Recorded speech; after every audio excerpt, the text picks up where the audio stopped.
بندگی دیتا ہے۔ یہ ایمان والا جس کے سینے میں ایمان ہے وہ جانتا ہے کہ اللہ نے مجھے یہ زندگی عطا کی تو اس زندگی میں اللہ نے مجھے بے لگام نہیں چھوڑا، بلکہ جناب محمد الرسول اللہ صلی اللہ علیہ وسلم کے ذریعے ہمیں ایسے طریقہ زندگی عطا کیا ہے کہ ہم اس ڈور کے اندر بندھے ہوئے ہیں۔ اگر ہلکا سا قدم بھی میرا اس طریقہ زندگی سے باہر نکلا تو ہو سکتا ہے میری روح تو سلامت ہو لیکن میرا ایمان میرے سینے سے رخصت ہو جائے گا۔ لوگوں، جو ایمان والا اس انداز میں ایک ٹکے ہوئے نظام کے تابع ہو اور ایک ایسے دستور زندگی کا پابند ہو جو جناب رسول اللہ صلی اللہ علیہ وسلم نے دیا، میں سمجھتا ہوں یقین کے ساتھ وہ کبھی بھی اپنی زندگی کو اس دائرے اور طریقے زندگی سے باہر نہیں سمجھ سکتا۔ اللہ کے پیغمبر صلی اللہ علیہ وسلم نے جو طریقے زندگی ہم کو دی اور جو طریقے بندگی ہم کو دی، آج کے اس اجلاس کے بینر تلے میں آپ کو یہ سمجھانے کی کوشش کر رہا ہوں کہ جو بھی اللہ کے رسول کی طرف سے یا مذہب اسلام کی طرف سے ہم کو بندگی کا طریقہ عطا کیا گیا اور جو بھی طریقہ زندگی بخشا گیا، اگر آپ اس کی تہ میں اتریں گے تو تمام طریقہ زندگی کے اندر دو پیغام آپ کو کھلا ہوا دکھائی دے گا۔ کون سا دو پیغام؟ ایک پیغام تو ان عبادتوں کا یہ ہے کہ ہمارے روح کا رشتہ اپنے پیدا کرنے والے مالک سے مضبوط اور مستحکم ہو جائے۔ ہم اپنی پیشانی خدا کے سامنے رکھتے ہیں، رمضان کے مہینے میں ہم بھوکا رکھنا دکھاتے ہیں، ہم حج جیسی عبادت کو ادا کرتے، اپنے مال سے زکوٰۃ کی ادائیگی کرتے، یہ میرے رب کا حکم ہے۔ یہ ساری چیزیں عبادتوں میں داخل ہیں اور اس کا مقصد یہ ہے کہ ہمارے روح کا رشتہ اپنے معبود سے مضبوط اور مستحکم ہو جائے۔ لیکن اس کے ساتھ یہ جو ہماری زندگی ہے، اس زندگی کے اندر ان عبادتوں کا خوشگوار اثر اور اس زندگی کے اندر ہمارے اس بندگی کا مضبوط اثر کیسے کس شکل میں ظاہر ہوتا، یہ اس کی گہرائی میں اتر کر دیکھنے کی ضرورت ہے۔ آپ جب غور کریں گے تو چاہے نماز ہو، چاہے روزہ ہو، چاہے زکوٰۃ ہو، چاہے حج ہو، کسی بھی عبادت کو آپ اٹھا لیں، اس کے اندر دو مضبوط پہلو آپ کو نظر آئے گا جو آپ کو دنیا کی زندگی میں خوشگوار زندگی گزارنے کے لیے اور اللہ کے اس دیے ہوئے نظام کو مضبوط طریقے پر زمین پر برپا کرنے کے لیے آپ کو قدم قدم پر معاون ثابت ہوگی۔ کیا ہے ان عبادتوں کا دو پیغام؟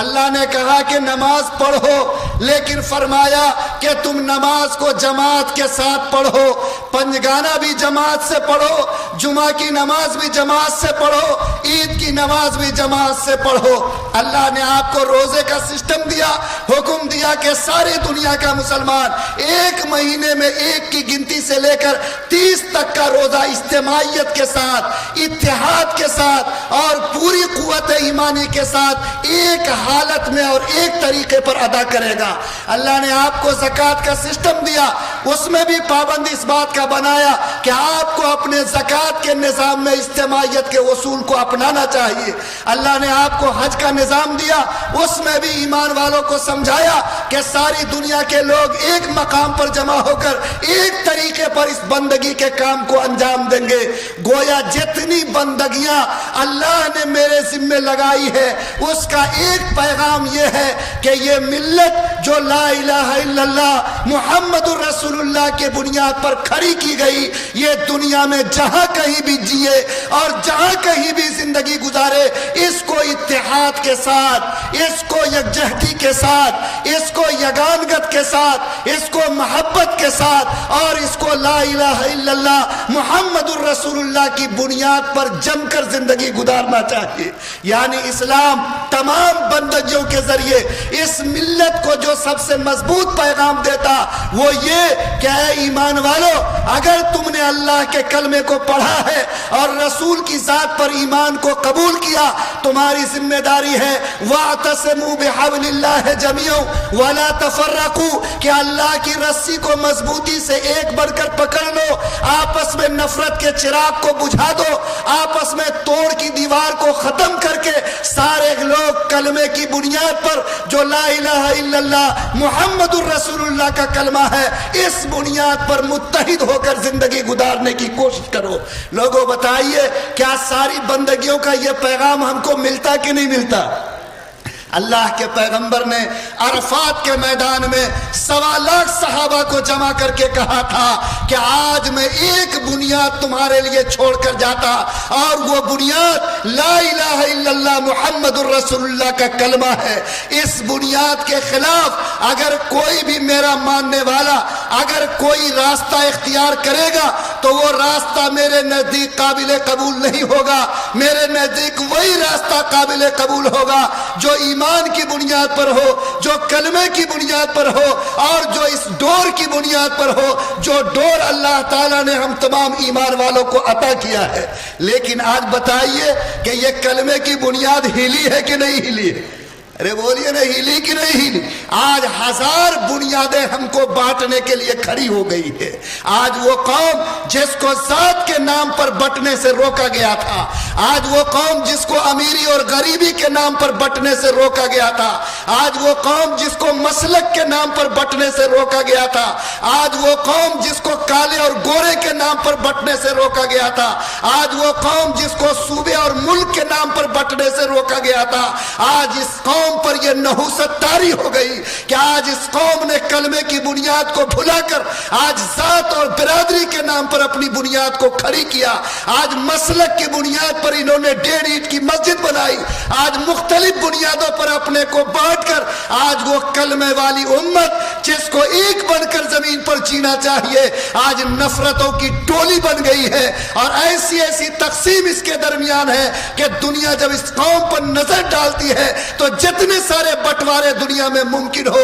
آج یہ قوم ان تمام بٹواروں کا مجموعہ نظر آتی۔ لوگوں یاد رکھے، جب دنیا کی کوئی قوم آپس میں بکھر جاتی ہے تو اللہ کی رحمت اس سے روٹھ جاتی ہے اور دنیا کے تمام ترازو میں اس کا وزن گھٹ جاتا ہے۔ میں آپ سے آج اس اجلاس کے حوالے سے تمام ایمان والوں کو بڑے درد کے ساتھ یہ کہنا چاہتا ہوں کہ اگر آپ قرآن کے پیغام کو سمجھنا اور نبی کریم صلی اللہ علیہ وسلم کی سیرت کو جاننا چاہتے ہیں اور عبادتوں کے مقصد کو جس کے لیے اللہ نے ان عبادتوں کو میری زندگی میں جوڑا اگر اس کو اپنی زندگی میں برپا کرنا چاہتے تو اس مجمع میں بیٹھنے والا ایک ایک ایمان والا یہ بات طے کرے کہ اللہ نے مجھے کلمے کی بنیاد پر ایک بن کر زندگی گزارنے کی دعوت دی ہے۔ میں مومن ہوں، میں کسی بھی سمت پہ چھوٹی چھوٹی بنیادوں پر اپنی ملت کو تقسیم کر کے اس کی قوت اور انرجی کو کمزور نہیں کروں گا۔ میرا نظام زندگی کلمے کی بنیاد پر کھڑا ہوگا۔ کیا ہم ذات اور برادری کے نام پر کسی دوسرے کو گری ہوئی نظر سے دیکھیں؟ کیا ہم مسلک کے نام پر کسی کو چھوٹا سمجھنے کی کوشش کریں؟ کیا ہم جماعتوں کی بنیاد پر کسی کو حقیر سمجھ کر برے کلمے اس کے لیے بولیں؟ کیا ہم اس زمین پر امیری اور غریبی کے نام پر آپس میں کسی تقسیم کو کھڑا کریں؟ کیا ہم کسی صوبے اور اسٹیٹ کے نام پر ایک دوسرے کو بانٹ کر آپس میں کسی دوسری بنیاد کو ہوا دیں؟ اگر آپ کا ضمیر زندہ ہے، آپ کے سینے میں ایمان کا نور ہے تو میں آپ سے کہتا ہوں کہ اگر اللہ کا یہ حکم ہے کہ ایمان والوں ایک بن کر جیو تو یاد رکھو جو لوگ چھوٹی چھوٹی بنیادوں پر اس ملت کو بانٹنے کی کوشش کرتے اگر متحد ہو کر جینا فرض ہے تو سماج کو توڑنا حرام ہے، اور جو لوگ اس حرام کا ارتکاب کرے گا یاد رکھو اللہ اس زمین پر کبھی اس کو معاف نہیں کرے گا۔ ہر ہاتھ جوڑنے والا ہاتھ بنو، ہر زبان دلوں کو جوڑنے والی زبان بنو، ہر قدم ایک دوسرے سے محبت کے ساتھ جڑ کر زندگی گزارنے کا پیغام دو۔ لیکن میرے بھائیوں آج بہت درد کے ساتھ کہنا پڑتا کہ آج دین کے نام پر اس ملت کو بانٹا جا رہا ہے، آج دین کے نام پر اس کے درمیان تقسیم کی دیوار کھڑی کی جاتی۔ ایسا دین اللہ کو کسی قیمت پر پسند نہیں ہے۔ ہمارے نزدیک وہ دین محبوب ہے جو عرفات کے میدان میں جس کا نمونہ پیغمبر نے پیش کیا اور آپ نے کھلی زبان میں کہا کہ آج میں ذات کے فتنے کو اپنے قدم کے نیچے روکتا ہوں، آج میں کالے اور گورے کے فتنے کو قدم سے کچلتا ہوں، آج میں تمام طرح کی دوسرے حدود کو اپنے پیروں سے توڑ کر اس زمین پر ایک بنیاد تمہارے لیے چھوڑتا ہوں، اور وہ بنیاد لا الہ الا اللہ محمد الرسول اللہ کی بنیاد ہے۔ بولو آج اگر اس ملت کے افراد اس ایک بنیاد کو مضبوط کریں تو کیا اللہ تعالیٰ کی طرف سے زمین پر اس کو نصرت بھی ملے گی، اور بولو دنیا کے نقشے میں اللہ اس کو عزت کا مقام عطا کرے گا کہ نہیں کرے گا؟ کرے گا کہ نہیں کرے گا؟ تو کیا انشاءاللہ ہم لوگ کچھ سمجھنے کو تیار ہیں؟ اور کیا میرا جگر اس بات کو قبول کرتا ہے کہ آج ہم نے اس ملت کو ٹکڑیوں میں تقسیم کر کے اپنی اس توانائی کو کمزور کیا جس کی بنیاد پر کر اللہ نے آپ کو عظمت کا تاج پہنایا تھا؟ میں ایمان والوں سے کہتا ہوں، میں دینداروں سے کہتا ہوں، میں ان دوستوں سے کہتا ہوں جو آج اپنے ہاتھ میں دین کا جھنڈا لیے ہوئے ہیں، میں اہل مدارس سے بھی کہتا، میں خانقاہی نظام چلانے والوں سے بھی کہتا، میں ان مسلک اور مذہب کے دعوے داروں سے بھی کہتا جو لوگ آج کہتے ہیں کہ میرے لیے یہ لکیر کھینچ دی گئی، میں اس سے قدم آگے نہیں بڑھا سکتا۔ نہیں، آپ اس مذہب کے ماننے والے ہیں جس کے مذہب کے پیشوا حضور اقدس صلی اللہ علیہ وسلم نے مسلمانوں کو نہیں بلکہ عیسائیوں کو کہا تھا تعالوا الی کلمۃ سواء بیننا و بینکم۔ اے عیسائیوں، تم کہاں بھٹک رہے ہو؟ کم سے کم تم میرے قریب اس لیے آؤ کہ ایک خدا کو جس کو ہم مانتے ہیں تم بھی تین خدا کو ملا کر اس خدا کو مانتے ہو، کم سے کم تین نہیں تو ایک خدا کے ماننے میں ہم دونوں برابر ہیں۔ اس لیے اس بنیاد پر بھی آ جاؤ، ہم تمہارا استقبال کرنے کو تیار ہیں۔ لوگوں، جو مذہب آج عیسائیوں کو اس بات کی دعوت دیتا کہ ایک خدا کی بنیاد پر جس کے ماننے میں ہم اور تم برابر ہو، آؤ ہم تم کو دعوت دیتے ہیں اس بات کو کہ ہم تم سے قربت قبول کرتے ہیں۔ لوگوں کیا بتاؤ، آج وہ ملت اور امت آج مختلف چھوٹی چھوٹی بنیادوں پر اپنے کلمہ شریک بھائیوں کو توڑ دے، اس کو گری ہوئی نظروں سے ڈانٹے اور ایسے ایسے حالات پیدا کرے کہ ایک مسجد میں دوسرے کو دیکھنا گوارا نہیں، ایک کے ساتھ دوسرے کے لیے جچنا گوارا نہیں، اور ایک دوسرے کو اس نظر سے دیکھے کہ نفرت بھری نظر انسان کو بتا دیتی ہے کہ کلمے کے باوجود اس کا سینہ نفرت سے بھرا ہوا ہے۔ کیا آپ کا اسلام آپ کو اس کی اجازت دیتا؟ کیا آپ نے جو مذہب ایجاد کیا، آپ نے مسلک کی دیواریں کھڑی کی، آپ نے جو مسجدیں بنائی، کیا وہ آپ کی ہے یا آپ کے اللہ کے نام پر بنائی گئی؟ ہم لوگ بہار میں ایک جگہ دورہ کر رہے تھے تو کچھ ساتھی ہمارے گاؤں کے ہم لوگوں کے ساتھ ہوئے، ہم لوگوں کا دورہ کسی اتحاد